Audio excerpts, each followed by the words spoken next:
संतोषी माता व्रत कथा। एक बुढ़िया थी, उसके 7 बेटे थे। 6 कमाने वाले थे जबकि एक निकम्मा था। बुढ़िया 6 बेटों की रसोई बनाती, भोजन कराती और उनसे जो कुछ जूठन बचता वह 7वें को दे देती। एक दिन वह पत्नी से बोला, देखो मेरी माँ को मुझ पर कितना प्रेम है। वह बोली, क्यों नहीं, सबका झूठा जो तुमको खिलाती है। वह बोला, ऐसा नहीं हो सकता, मैं जब तक आंखों से न देख लूं मान नहीं सकता। बहू हंसकर बोली, देख लोगे तब तो मानोगे। कुछ दिन बाद त्योहार आया। घर में 7 प्रकार के भोजन और चूरमे के लड्डू बने। वह जांचने को सिर धुकने का बहाना कर पतला वस्त्र सिर पर ओढ़ रसोई घर में सो गई। वह कपड़े में से सब देखता रहा। 6 भाई भोजन करने आए। उसने देखा माँ ने उसके लिए सुंदर आसन बिछा, नाना प्रकार की रसोई परोसी और आग्रह करके उन्हें जमाया। वह देखता रहा। 6 भोजन करके उठे तब माँ ने उनकी झूठी थालियों में से लड्डुओं के टुकड़े उठाकर एक लड्डू बनाया। जूठन साफ कर बुढ़िया माँ ने उसे पुकारा, बेटा 6 भाई भोजन कर गए, अब तू ही बाकी है, उठ, तू कब खाएगा। वो कहने लगा, माँ मुझे भोजन नहीं करना, मैं अब परदेश जा रहा हूँ। माँ ने कहा, कल जाओ तो आज चले जाओ।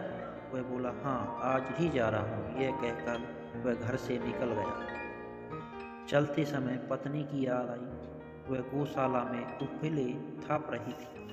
वहाँ जाकर बोला, हम जावे परदेश आवे को कुछ काल, तुम्हें रहियो संतोष से धर्म आपनो पाल। वह बोली, जाओ पिया आनंद से हमरो सोच हटाए, राम भरोसे हम रहे ईश्वर तुम्हें सहाय।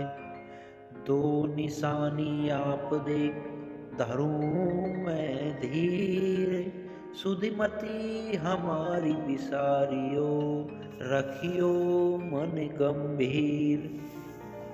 वह बोला, मेरे पास तो कुछ नहीं, ये अंगूठी है, सो ले और जा, अपनी कुछ निशानी मुझे दे। वह बोली, मेरे पास क्या है, ये गोबर भरा हाथ है। यह कहकर उसकी पीठ पर गोबर के हाथ की थाप मार दी और वह चल दिया। चलते चलते दूर देश पहुंचा।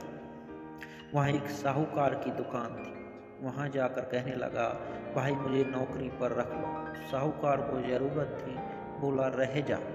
लड़के ने पूछा, तनख्वाह क्या दोगे। साहूकार ने कहा, काम देखकर दाम मिलेंगे। साहूकार की नौकरी मिली। वह सुबह 7 बजे से 10 बजे तक नौकरी बजाने लगा। कुछ दिनों में दुकान का सारा लेन देन, हिसाब किताब, ग्राहकों का माल बेचना, सारा काम करने लगा। साहूकार के 7-8 नौकर थे। वो सब चक्कर खाने लगे, ये तो बहुत होशियार बन गया। सेठ ने भी काम देखा और 3 महीने में ही उसे आधे मुनाफे का हिस्सेदार बना लिया। वह कुछ वर्षों में ही नामी सेठ बन गया और मालिक सारा कारोबार उस पर छोड़कर चला गया। इधर उसकी पत्नी को सास ससुर दुख देने लगे। सारी गृहस्थी का काम करा के उसे लकड़ी लेने जंगल में भेजते। इस बीच घर के आटे से जो भूसी निकलती उसकी रोटी बनाकर रखती जाती और फूटे नारियल की नारियल में पानी। एक दिन वह लकड़ी लेने जा रही थी। रास्ते में बहुत सी स्त्रियां माँ संतोषी का व्रत करती दिखाई दी। वह वहां खड़ी होकर कथा सुनने लगी और पूछा, बहनों तुम किस देवता का व्रत करती हो और उनके करने से क्या फल मिलता है। यदि तुम इस व्रत का विधान मुझे समझा कर कहोगे तो मैं तुम्हारा बड़ा एहसान मानूंगा। तब उनमें से एक स्त्री बोली, सुनो, यह संतोषी माता का व्रत है। इनके करने से निर्धनता दरिद्रता का नाश होता है और जो कुछ मन में कामना हो वो सब संतोषी माँ की कृपा से पूरी होती है। तब उसने उनसे व्रत की विधि पूछी। वह भक्तनी स्त्री बोली, 1.25 आने का गुड़ चना लेना, इच्छा हो तो 5 आने का ले लेना, या 1.25 रुपए का भी सहूलियत के अनुसार लाना। बिना परेशानी और श्रद्धा व प्रेम से जितना भी बन सके सवाया लेना। प्रत्येक शुक्रवार को निराहार रहकर कथा सुनना, इनके बीच क्रम टूटे नहीं, लगातार नियम पालन करना। सुनने वाला कोई ना मिले तो घी का दीपक जला उसके आगे या जल के पात्र को सामने रखकर कथा कहना। जब कार्य सिद्ध ना हो नियम का पालन करना और कार्य सिद्ध हो जाने पर व्रत का उद्यापन करना। यदि किसी ग्रह खोट भी हो तो भी माता वर्ष भर में कार्य सिद्ध करती है। फल सिद्धि होने पर उद्यापन करना चाहिए, बीच में नहीं। उद्यापन में 2.5 सेर आटे का खाजा तथा इसी परिणाम से खीर तथा चने का साग करना। 8 लड़कों को भोजन कराना। जहाँ तक मिले देवर जेठ भाई बंधु के हो, ना मिले तो रिश्तेदार या पास पड़ोसियों का बुलाना। उन्हें भोजन करा यथाशक्ति दक्षिणा दे माता का नियम पूरा करना। उस दिन घर में खटाई न खाना। यह सुन बुढ़िया के लड़के की बहू चल दी। रास्ते में लकड़ी के बोझ को बेच दिया और उन पैसों से गुड़ चना ले माता के व्रत की तैयारी कर आगे चली। सामने मंदिर देखकर पूछने लगी, ये मंदिर किसका है? सब कहने लगे, माँ संतोषी का मंदिर है। यह सुनकर माता के मंदिर में जाकर चरणों में लौटने लगी। दीन हो विनती करने लगी, माँ मैं निपट अज्ञानी हूँ, व्रत के कुछ नियम नहीं जानती, मैं दुखी हूँ। हे माता जगत जननी, मेरा दुख दूर कर मेरी शरण में मुझे लो। माता को दया आई। एक शुक्रवार बीता कि दूसरे को उसका पति का पत्र आया। तीसरे शुक्रवार को उसका भेजा हुआ पैसा आ गया। यह देख जेठ जिठानी मुंह सिकोड़ने लगे। लड़के ताने देने लगे, काकी के पास पत्र आने लगे हैं, रुपए आने लगा है, अब तो काकी की खातिर बढ़ेगी। बेचारी सरलता से कहती, भैया कागज आवे रुपो आवे, हम सबके लिए अच्छा है। ऐसा कहकर आंखों में आंसू भरकर संतोषी माता के मंदिर में आ मातेश्वरी के चरणों में गिरकर रोने लगी। माँ मैंने तुमसे पैसा कम मांगा है, मुझे पैसे से क्या काम है, मुझे तो अपने सुहाग से काम है, मैं तो अपनी स्वामी के दर्शन मांगती हूँ। जब माता ने प्रसन्न होकर कहा, जा बेटी तेरा स्वामी आएगा, यह सुनकर उसी से बावली होकर घर में जा काम करने लगी। अब संतोषी माँ विचार करने लगी कि इस भोली पुत्री को मैंने कह तो दिया कि तेरा पति आएगा, लेकिन कैसे? वह तो इसे स्वप्न में भी याद नहीं करता। उसे याद दिलाना को मुझे जाना पड़ेगा। इस तरह माताजी उस बुढ़िया के बेटे के पास जा स्वप्न में प्रकट हो कहने लगी, साहूकार के बेटे सो कह रहा है या जागता है? ये कहने लगा, माता सोता भी नहीं जागता भी नहीं हूँ, कहू क्या किया है? माँ कहने लगी, तेरे घर बार कुछ नहीं है कि नहीं? वह बोला, मेरे पास सब कुछ है, माँ बाप है, बहू है, क्या कमी है? माँ बोली, भोले पुत्र तेरी बहू घोर कष्ट उठा रही है, तेरे माँ बाप उसे परेशानी दे रहे हैं, वह तेरे लिए तरस रही है, तू उसकी सुध ले। वह बोली, माता जी यह तो मालूम है, परंतु जाऊं तो कैसे? परदेश की बात है, लेने देने का कोई हिसाब नहीं, कोई जाने का रास्ता नहीं आता, कैसे चला जाऊं? माँ कहने लगी, मेरी बात मान। सवेरे नहा धोकर संतोषी माता का नाम ले, घी का दीपक जला, दंडवत कर दुकान पर जा बैठ। देखते देखते सारे लेन देन चुक जाएगा, जमा का माल बिक जाएगा, सांझ होते होते धन का भारी ढेर लग जाएगा। अब बूढ़े की बात मानकर वह नहा धोकर संतोषी माता को दंडवत घी का दीपक जलाकर दुकान पर जा बैठा।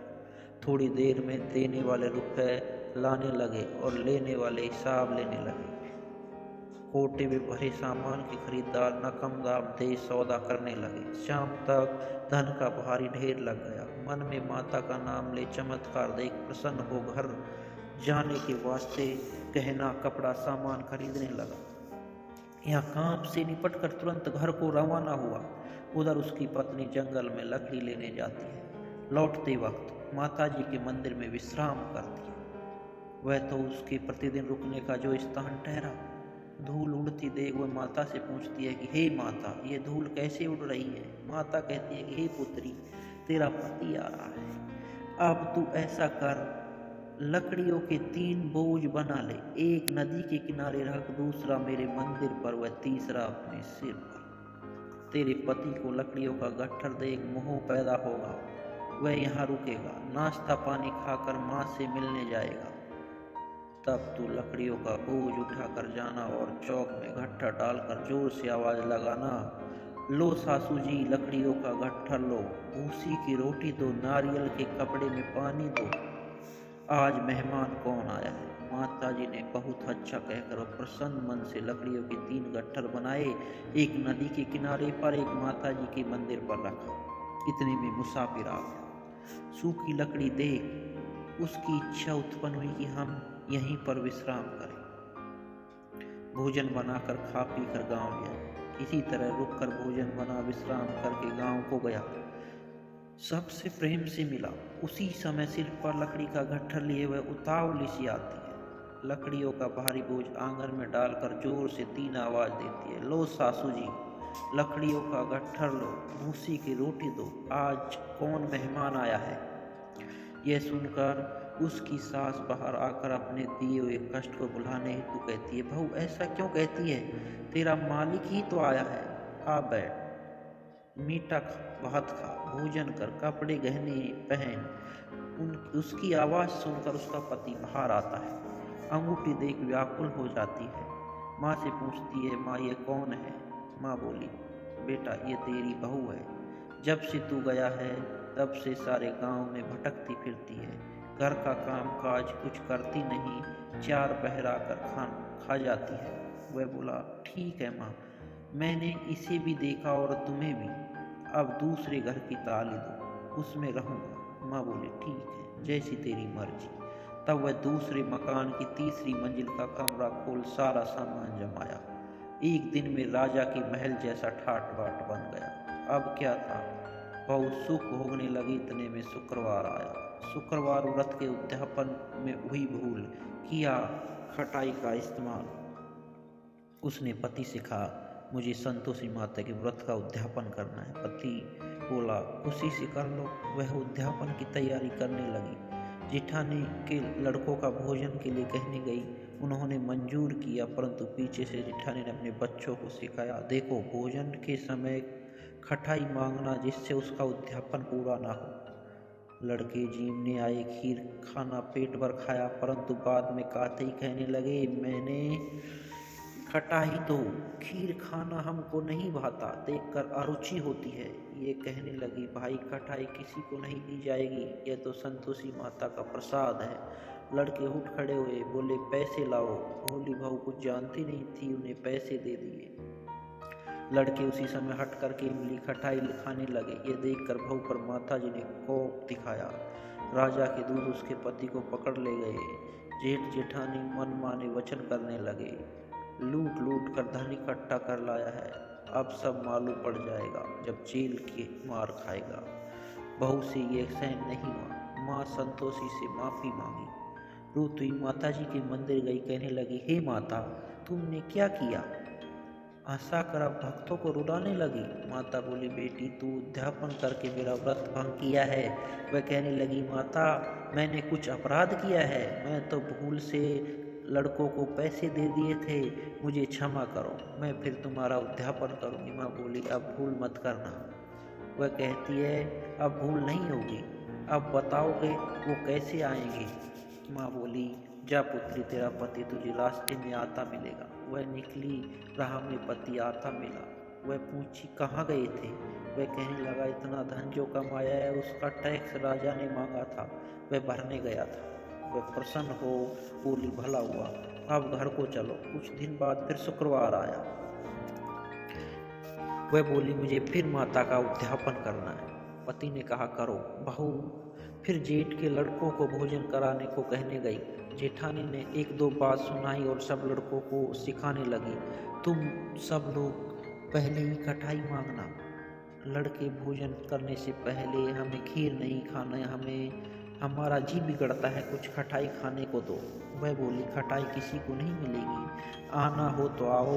वह ब्राह्मण के लड़के लाकर भोजन कराने लगी। यथाशक्ति दक्षिणा की जगह एक एक फल उन्हें दिया। संतोषी माता प्रसन्न हुई। संतोषी माता का फल। माता की कृपा होते ही 9वें मास में उनके चंद्रमा के समान सुंदर पुत्र प्राप्त हुआ। पुत्र को पाकर प्रतिदिन माता जी के मंदिर को आने लगी।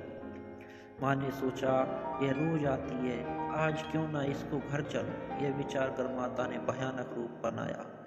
गुड़ चने से सना मुख, ऊपर सूंड के समान हो, उस पर मक्खियां भिन भिना रही थी। देहली पर पैर रखते ही उसकी सास चिल्लाई, देखो रे कोई चुड़ैल डाकिन चली आ रही है, लड़कों इसे भगाओ नहीं तो किसी को खा जाएगी। लड़के भगाने लगे, चिल्लाकर खिड़की बंद करने लगे। बहू रोशनदान से देख रही थी। प्रसन्नता से पगले मन चिल्लाने लगी, आज मेरी माता जी मेरे घर आई है। वह बच्चों को दूध पीने से हटाती है। इतने में सास का क्रोध फट पड़ा। वह बोली, क्या उतावली हुई है, बच्चों को पटक दिया है। इतने में माँ के प्रताप से लड़के की ही लड़की नजर आने लगी। वह बोली, माँ मैं जिसका व्रत करती हूँ यही संतोषी माँ है। सबने माता जी के चरण पकड़ लिए और विनती कर कहने लगे, हे माता हम मूर्ख हैं, अज्ञानी हैं, तुम्हारे व्रत की विधि हम नहीं जानते। व्रत भंग कर हमने बहुत बड़ा अपराध किया है। जग माता आप हमारा अपराध क्षमा करें। इस प्रकार माता प्रसन्न हुई। बहू को प्रसन्न हो जैसा फल दिया वैसे माता सबको दे। जो पढ़े उसका मनोरथ पूर्ण हो। बोलो माँ संतोषी की जय।